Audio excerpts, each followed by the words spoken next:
Dobrý deň, predstavím vám funkciu učebnej pomôcky pre dielňu riadiace systémy. Na zadaní pracovali žiaci zo Strednej odbornej školy elektrotechnickej z triedy 2. MA, odbor mechanik elektrotechnik, zameranie automatizačná technika.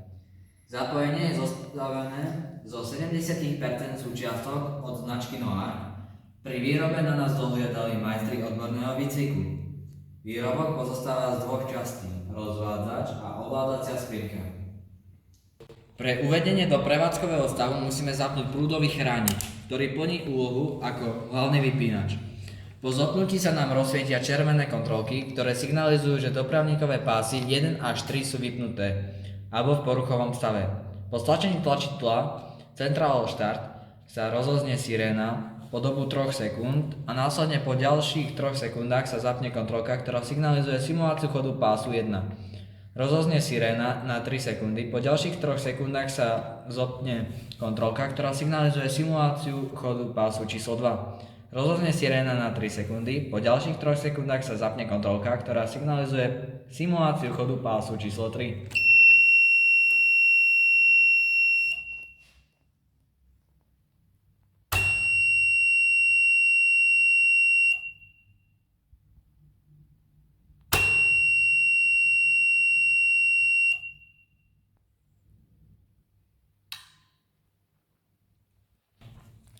Pomocou čiernych tlačidiel môžeme simulovať poruchy na dopravníkových pásoch.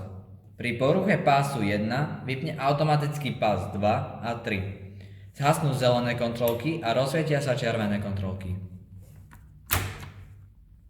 Pri poruche pásu 2 vypne automaticky pás číslo 3. Pás číslo 1 beží ďalej. Hasnú dve zelené kontrolky a rozsvietia sa dve červené kontrolky.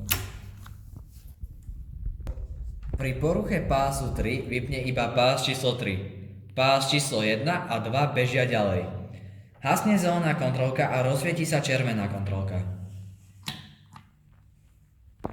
Po stlačení tlačidla Central Stop nám zhasnú všetky kontrolky, odstránia sa poruchy a tlačidlo Central Start nefunguje.